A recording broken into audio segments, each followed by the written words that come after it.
Bueno, continuando con los ciclos de base a vapores, en la clase pasada vimos ciclo de máquinas térmicas con vapor, ahora vamos a ver ciclos de máquinas frigoríficas o máquinas de refrigeración.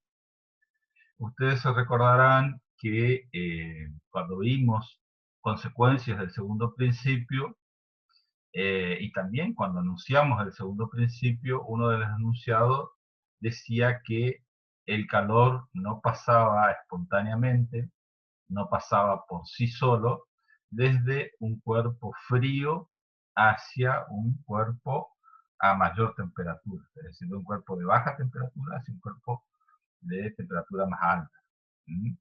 Cuando decimos frío o caliente, podemos asimilarlo a cuerpo frío, cuerpo a mayor temperatura. Bueno, la dificultad está justamente ahí. Por sí solo o espontáneamente, el calor no fluye desde baja temperatura hacia alta temperatura. ¿Sí? Si nosotros queremos extraer calor desde un cuerpo que está a baja temperatura, tenemos que utilizar alguna instalación, algún dispositivo, y ese dispositivo necesariamente va a consumir algún tipo de energía. Bueno, entonces justamente las máquinas de refrigeración, eso es lo que, de eso se ocupan, ¿no? Eso es lo que hace. Eso es lo que hace. ¿Qué vamos a ver a lo largo de esta charla? Una introducción respecto de generalidades de las máquinas frigoríficas, aplicaciones, importancia y demás. Después vamos a ver los ciclos más sencillos, los que trabajan con dos fuentes de calor. El ciclo ideal, el mejor que nos podemos imaginar, el ciclo reversible, que tiene una implementación que puede ser el ciclo inverso de Carnot, y a partir de ahí vamos a empezar a acercarnos a la realidad, digamos. Entonces vamos a ver dónde se generan las principales irreversibilidades, ¿eh? Justamente en los flujos de calor que tiene que manejar el ciclo, ahí es donde se generan las principales irreversibilidades. Vamos a ver eh, la implementación con compresión en régimen seco, es decir, trabajando con vapor en estado gaseoso, no con un vapor húmedo. Eh, También trataremos el tema de las irreversibilidades internas del ciclo, relacionadas fundamentalmente con el proceso de estrangulación o de laminación que sufre el líquido a la salida del condensador. Vamos a hablar algo acerca de los distintos tipos de refrigerantes y después vamos a entrar a los ciclos más complejos, como los ciclos en cascada, compresión en multietapa, etc. ¿Sí? Vayamos allá. ¿Cuál es el objetivo de un ciclo frigorífico o de una máquina de refrigeración? Transferir calor desde una temperatura baja hacia otro cuerpo que está a una temperatura más elevada. ¿Sí? Es como, entre comillas, bombear el calor en contra del gradiente de temperaturas.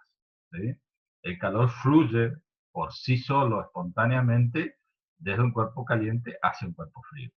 Para llevarlo desde un cuerpo frío hacia un cuerpo más caliente, necesitamos una máquina de refrigeración. Ejemplos tenemos muchísimos, aplicaciones hay desde las aplicaciones domésticas cotidianas hasta las aplicaciones industriales. ¿Sí? En el ámbito doméstico estamos formalizados con freezers, heladeras, equipos de aire acondicionado de ventana, como el que tenemos acá, un split, eh, etcétera, etcétera, etcétera. Hay innumerable cantidad de aplicaciones. ¿Sí? Entonces, está relacionado con la climatización, que puede ser, esta parte del aire acondicionado tiene dos vertientes, ¿sí? Para refrigeración y también para calefacción. En los dos casos tenemos máquina frigorífica. En la conservación de alimentos, sin lugar a dudas, desde un simple freezer o una heladera hasta una gran cámara frigorífica de una industria alimenticia. Licuefacción de gases, producción de hielo, etcétera. Vayamos al ciclo ideal más sencillo que nos podemos imaginar, ¿sí? Un ciclo que va a trabajar con dos fuentes de calor, una fuente caliente, ¿sí? Está a la temperatura T sub C, acá en este esquema, y una fuente fría que está a la temperatura T sub E, ¿sí? Queremos extraer calor desde la fuente fría, ¿sí? Y a alguien le tenemos que ceder ese calor que sacamos de la fuente fría. Ese calor que sacamos de la fuente fría lo vamos a ceder a la fuente caliente, ¿sí? Para eso vamos a usar una máquina frigorífica que va a operar cíclicamente, ¿sí? Esa máquina, para poder impulsar, digamos, el calor desde el cuerpo frío hacia el cuerpo caliente, va a consumir un determinado trabajo W sub C. El calor que extraemos desde el cuerpo frío es Q sub E, y el calor que cedemos al cuerpo caliente es Q sub C, ¿sí? Entonces, si queremos hacer el análisis más sencillo, utilizamos el primer principio de la termodinámica, principio de conservación de la energía. ¿eh? Entonces nos queda que el calor que se cede hacia el cuerpo caliente va a ser igual al calor que se saca del cuerpo frío más la energía que se consume en forma de trabajo, en este caso. ¿sí? Si queremos plantear una eficiencia, en este caso se llama COP, una eficiencia que caracterice el comportamiento de esta instalación a los efectos de poder comparar entre diferentes instalaciones, podemos hacer el cociente entre el calor que extraigo del cuerpo que yo quiero mantener a baja temperatura y el trabajo que yo consumo. El beneficio es el calor que yo extraigo del cuerpo a baja temperatura y el sacrificio que yo hago es el trabajo. ¿sí? El trabajo, en el 99% de los casos, en el 90% de los casos, es energía eléctrica que se consume para después accionar un motor eléctrico y producir trabajo mecánico o trabajo de circulación. Entonces, ahí definiríamos el COP como máquina frigorífica. ¿sí? Y entonces hacemos el cociente entre el calor que extraigo del cuerpo frío y el trabajo, y si dejo todo en funciones de los calores, me queda como está aquí. ¿sí? Esto es totalmente válido para cualquier tipo de máquina. Puede ser que a mí me interese utilizar una instalación de este tipo o una máquina de este tipo para eh, calefacción, por ejemplo, en invierno, o para obtener calor a una temperatura elevada partiendo de calor a una temperatura más baja. ¿sí? En muchas industrias, en la industria del proceso, se da que yo tengo un flujo de alguna sustancia a una temperatura media y necesito calor a una temperatura un poco más elevada. A la temperatura a la que está no me sirve, ¿eh? pero si yo le elevo unos grados, me serviría para otro proceso. Entonces aprovecho esa energía que extraigo desde la corriente que está a una temperatura baja, entre comillas, la revalorizo, le aumento la temperatura consumiendo algo de trabajo y la cedo hacia una corriente que está a una temperatura más elevada. Entonces, ese es un campo que se llama revalorización energética. Un análisis, una analogía económica, como que se le da más valor a la energía que está a baja temperatura cuando se la cede a alta temperatura. Y es interesante porque yo con poca energía aquí puedo aumentar la temperatura de una gran cantidad de energía que está acá a baja temperatura. En el caso de la calefacción, se invertiría y, por ejemplo, esta fuente a baja temperatura sería el ambiente exterior, el aire atmosférico, y el ambiente a alta temperatura sería, por ejemplo, el interior de una casa, de un edificio, de un salón, de un auditorio, de lo que sea. Entonces yo extraigo calor desde el exterior y lo cedo hacia el interior. En esos casos se dice que estamos hablando de una bomba de calor. Termodinámicamente no hay mucha diferencia. Y entonces el beneficio sería el calor a alta temperatura y el sacrificio que yo hago sería el trabajo que consumo. Y entonces hago el cociente, reemplazo el trabajo en función del primer principio y me queda esta ecuación que está acá. Denme 2 segundos, voy a tomar un mate.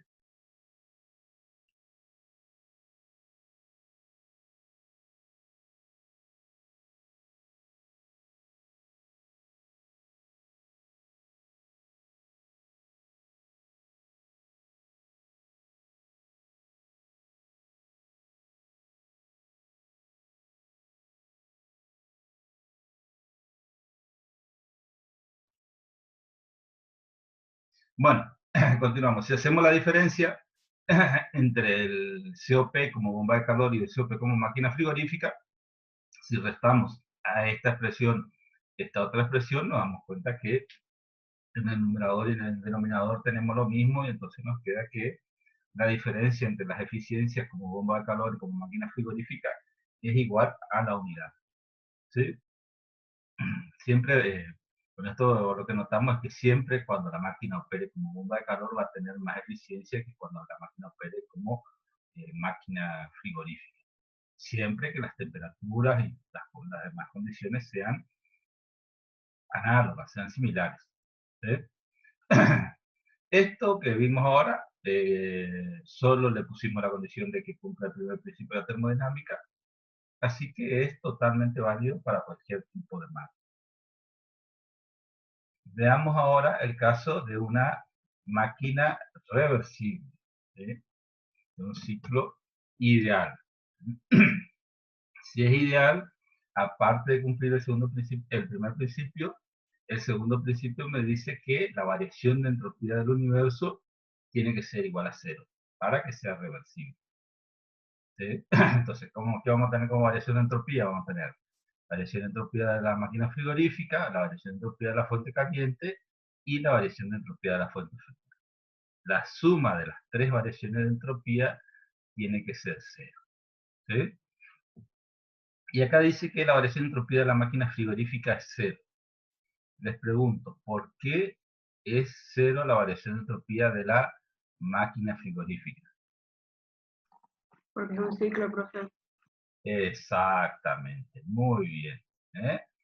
Independientemente de que sea real o ideal, al ser un ciclo, ya va a ser cero la variación de entropía de la máquina frigorífica. No vayan a pensar que esto es cero porque es reversible. No. Aunque fuera una máquina real irreversible, repito, aún en el caso de que se tratara de una máquina real irreversible, la variación de entropía de la máquina va a ser cero. ¿Por qué? Porque, como ustedes lo dijeron, opera cíclicamente. El estado final es igual al estado inicial. Ahí no se produce ninguna modificación. La variación de entropía de la fuente caliente entonces tiene que ser igual a menos la variación de entropía de la fuente fría. Esta va a aumentar su entropía porque recibe calor y esta va a disminuir su entropía. Entonces con este menos se van a hacer iguales las dos. Y a las dos le llamamos no solo delta S. ¿Sí? ¿Sí? Fíjense, presten atención que este delta S es menos el delta S de la fuente fría y es igual al delta S de la fuente caliente. Un delta S genérico. El delta S de la fuente caliente es el calor que recibe la fuente caliente sobre la temperatura de la fuente caliente. Hacer una fuente es el calor sobre la temperatura. Y el delta S de la fuente fría es menos el calor que cede la fuente fría, ¿sí? Sobre la temperatura de la fuente fría. ¿Mm? ¿Por qué menos? Porque la variación de entropía de la fuente fría tiene que ser negativa. Y nosotros, se recuerdan, siempre tomábamos todos los calores positivos. Porque este calor, por ejemplo, es negativo para la fuente, pero positivo para la máquina. Y este calor es positivo para la fuente, pero negativo para la máquina. ¿Sí? Entonces, tomamos siempre los calores todo positivos. Entonces, ¿qué nos queda? Que el calor de la fuente caliente es el delta S por la temperatura de la fuente caliente de aquí. El calor de la fuente fría es el delta S por la temperatura de la fuente fría, despejando de aquí directamente, ¿sí? Y reemplazando el delta S de la fuente fría por menos delta S sería, por eso me queda todo positivo. Reemplazo en el COP como máquina frigorífica y me quedan delta S aquí, delta S aquí, delta S aquí, se simplifican todos los delta S y me quedan solo la relación entre la temperatura de la fuente fría y la diferencia de temperatura entre fuente caliente y fuente fría, ¿sí? Si fuera como bomba de calor, queda algo parecido, pero en vez de ir la temperatura de la fuente fría, va a la temperatura de la fuente caliente, ¿sí? Y se da otra vez, si yo resto a este, le resto a este, perdón, como bomba de calor, le resto el de máquina frigorífica y me queda la diferencia igual a la unidad. ¿Hasta ahí alguna preguntita? Esto es lo que se conoce como eficiencia de una máquina frigorífica de Carnot, ¿sí? Fíjense que acá, bueno, no podemos hacer lo mismo que con las máquinas térmicas, que dejar uno menos. En este caso no se puede porque tenemos la diferencia en el denominador. Estas expresiones, por supuesto, estamos hablando de temperaturas absolutas. Y eso tiene importancia acá en los numeradores, porque en el denominador, al ser una diferencia, da lo mismo poner la diferencia de temperaturas en, por ejemplo, Celsius que en Kelvin. La diferencia va a ser la misma aquí, pero aquí no va a ser lo mismo poner en Celsius o en Kelvin. Aquí tiene que ir en Kelvin. ¿Cómo implementaríamos un ciclo de Carnot o un ciclo reversible que sea el inverso de Carnot? Y bueno, directamente, el de Carnot eran dos isotermas y dos adiabáticas. En nuestro caso, para que sea ciclo frigorífico, tiene que girar en sentido contrario a las manecillas del reloj, ¿sí? Entonces tenemos que, por ejemplo, en esta parte, a temperatura constante, el fluido aumenta su entropía y recibe calor desde la fuente fría, ¿eh? Después hace una compresión adiabática reversible, es decir, una isotrópica, hasta la zona de alta temperatura, para eso consumo cierto trabajo. Después cede calor a temperatura constante y disminuye su entropía, ¿eh? Entonces tengo el calor a alta temperatura. Y después hace una expansión hasta la zona de baja temperatura nuevamente. Aquí me podría producir algo de trabajo. Recuerden ustedes que en el diagrama TS los calores están representados por las áreas debajo de la transformación. El calor que yo absorbo a baja temperatura es el área de este rectángulo que estoy marcando acá. ¿Dónde está el Q sub E? ¿Sí? El calor que la máquina cede a alta temperatura es todo lo que está debajo de la transformación, esta que está aquí. Y por supuesto la diferencia entre los dos, es decir, el área encerrada por el ciclo, y esto siempre es así, el área encerrada por el ciclo es el trabajo neto que consume el ciclo en este caso. Como gira en sentido antihorario, consume. En el caso de las máquinas térmicas giraba en sentido horario y producía. ¿Estamos de acuerdo? ¿Alguna preguntita hasta aquí? Esto es un poco, algo de esto vimos cuando vimos segundo principio, así que no es muy novedoso. Veamos cómo implementar este ciclo con un vapor, porque hasta ahora no hablamos nada de vapor, hasta ahora fue todo ideal, ¿sí? ¿Dónde podemos introducir ese ciclo con dos isotermas y dos adiabáticas? Y justo me queda bien en la parte heterogénea de un vapor. ¿Por qué? Porque ahí las transformaciones a temperatura constante son también isobáricas y también al producirse el cambio de fase permite que se ceda calor o que se absorba calor en este caso sin cambiar su temperatura ni su presión. Así que me conviene desde todo punto de vista. Así que hago el proceso 4.1, que es el que yo necesito en las máquinas de refrigeración, en este caso sería a baja presión y a baja temperatura. Ese proceso 4.1 se hace en un dispositivo que denominamos evaporador. Es a presión constante y a temperatura constante, y entonces entra un fluido con un elevado contenido de líquido en el punto 4, recibe calor desde la fuente fría y se vaporiza, se va vaporizando o va aumentando su título hasta el estado 1, ¿sí? Donde ya tiene un elevado contenido de vapor. De ahí en más yo tengo que pasar a la zona del condensador. La zona del condensador está a alta temperatura y también a una presión más elevada. Entonces, para que fluya el refrigerante desde la zona del evaporador a la zona del compresor, a la zona del condensador, yo necesito un compresor, ¿sí? Necesito algo que le aumente la presión. Entonces, del punto 1 al punto 2, tengo un compresor adiabático reversible, para que sea todo el ciclo reversible, que me va a consumir una determinada cantidad de trabajo. Entonces hago el proceso 1-2. Y durante esa compresión, fíjense, va aumentando el título del vapor hasta salir como vapor saturado en estado 2.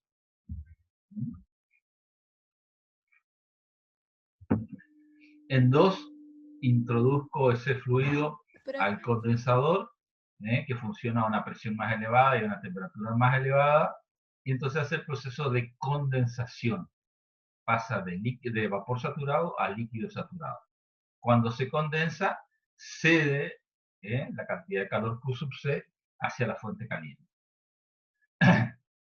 Y después tengo que cerrar el ciclo.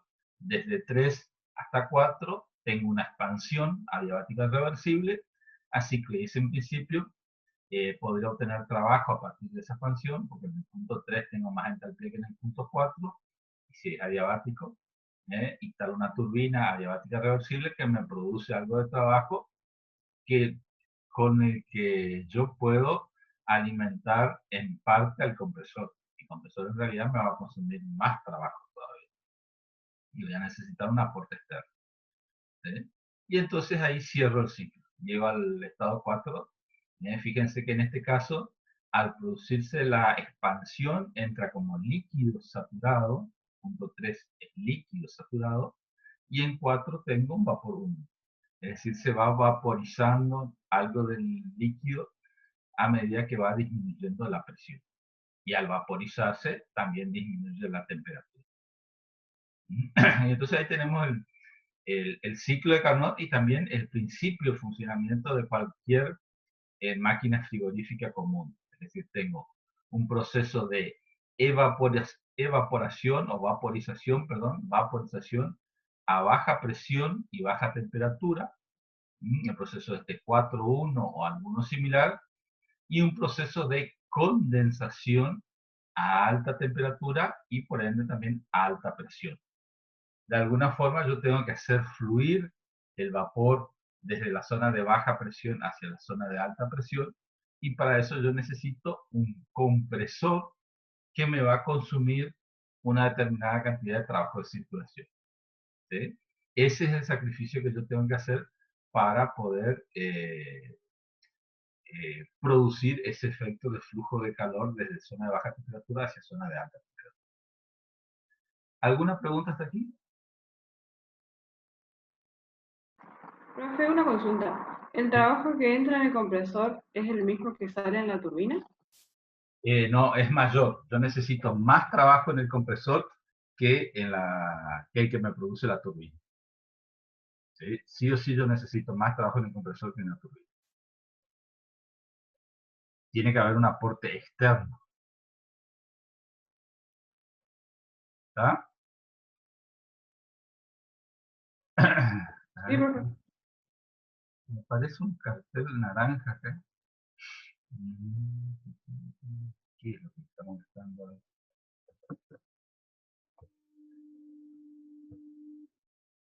Ahí está. Bueno, entonces hasta ahí el ciclo de Carnot. Este sería el ciclo que tenga la mayor eficiencia que me puedo imaginar, ¿sí? No hay un ciclo con una eficiencia mayor que ¿sí? Todos los procesos son reversibles, así que no, no voy a lograr superar la eficiencia de este operando con la temperatura T sub E y T sub C. ¿Sí? Ahora ya sabemos por qué le puse T sub E a la temperatura baja. Es la temperatura del evaporador, E de evaporador. Y T sub C a la temperatura alta porque es la temperatura del condensador. ¿Mm? Bueno, por supuesto, es reversible, es ideal, es lo mejor que me puedo imaginar, pero no, no se puede implementar del todo en la práctica.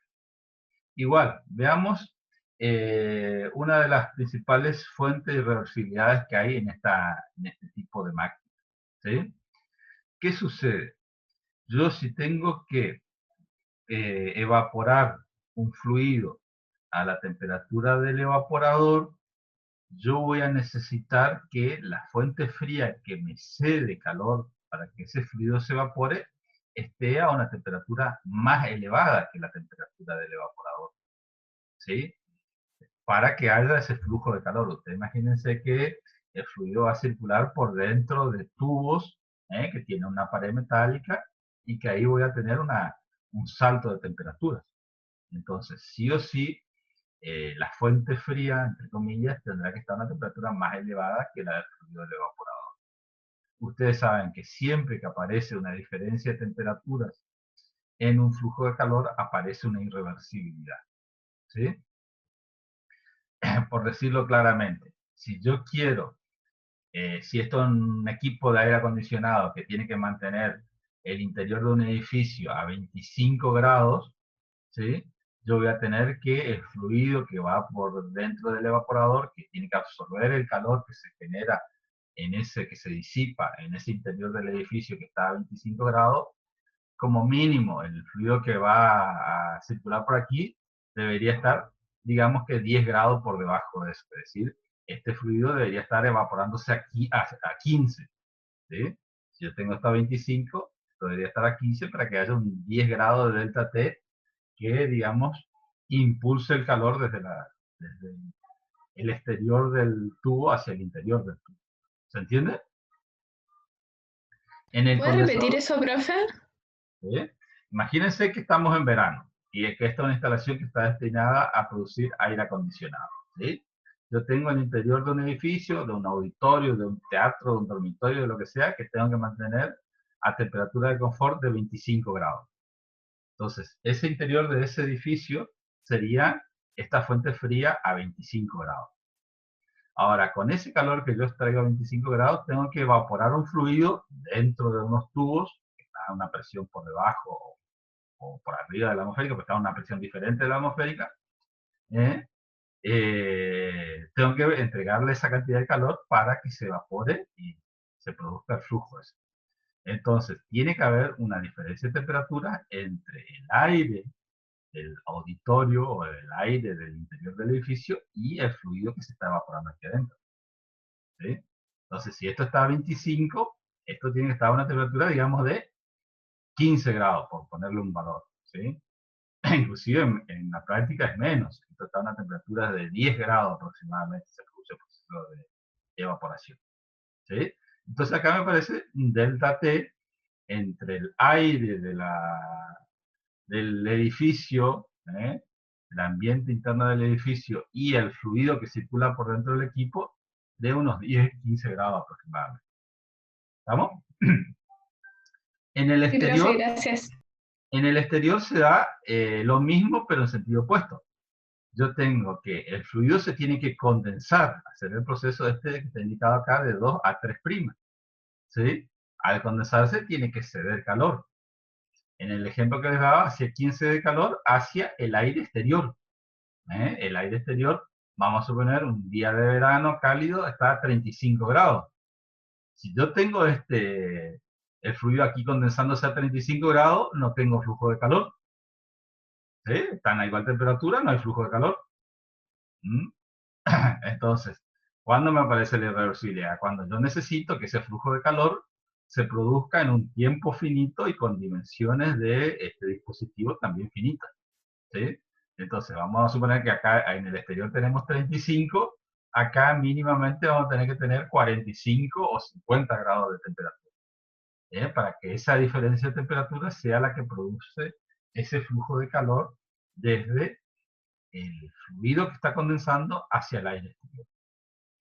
Ustedes cotidianamente habrán notado en el ámbito residencial que cuando pasan por detrás de un equipo de aire acondicionado sienten que sienten un viento cálido, un viento de aire caliente, un flujo de aire caliente que sale de ese equipo. Y bueno, es este flujo de calor que está eh, abandonando el condensador a una temperatura superior a la del ambiente. Profe, ¿Sí? una pregunta, medio capaz fuera de tema, pero o sea, ¿los aires acondicionados normales funcionan así o son más sofisticados, digamos? El principio de funcionamiento es este. Después se lo puede sofisticar bastante, pero el principio de funcionamiento, digamos, es este. ¿Sí? Si funcionan así. Después lo vamos a ver, vamos a acercarnos un poquito a la realidad. Todavía estamos en la parte ideal, pero ya este baño de realidad que le dimos con estos dos flujos de calor con sus diferencias de temperatura hacen que ya nos aproximemos bastante a las eficiencias que tienen los equipos reales. ¿Sí? Porque fíjense, Profe, sí, ¿qué pasa cuanto mayor sea ese delta T? claro, Que no es de 10, por ejemplo, si es 20, 25. exactamente. Vayamos a analizar la expresión de la eficiencia. Fíjense que la eficiencia como máquina de refrigeración es la temperatura del evaporador sobre la diferencia de temperaturas entre el condensador y el evaporador. ¿Sí? Y esta diferencia de temperaturas en muchos casos no es muy grande, porque podría ser, por ejemplo, la temperatura entre el interior de una habitación, 25 grados, la temperatura de confort, y la temperatura del exterior, 35 grados en un día de verano. Son 10 grados de temperatura, no es muy elevado. ¿Sí?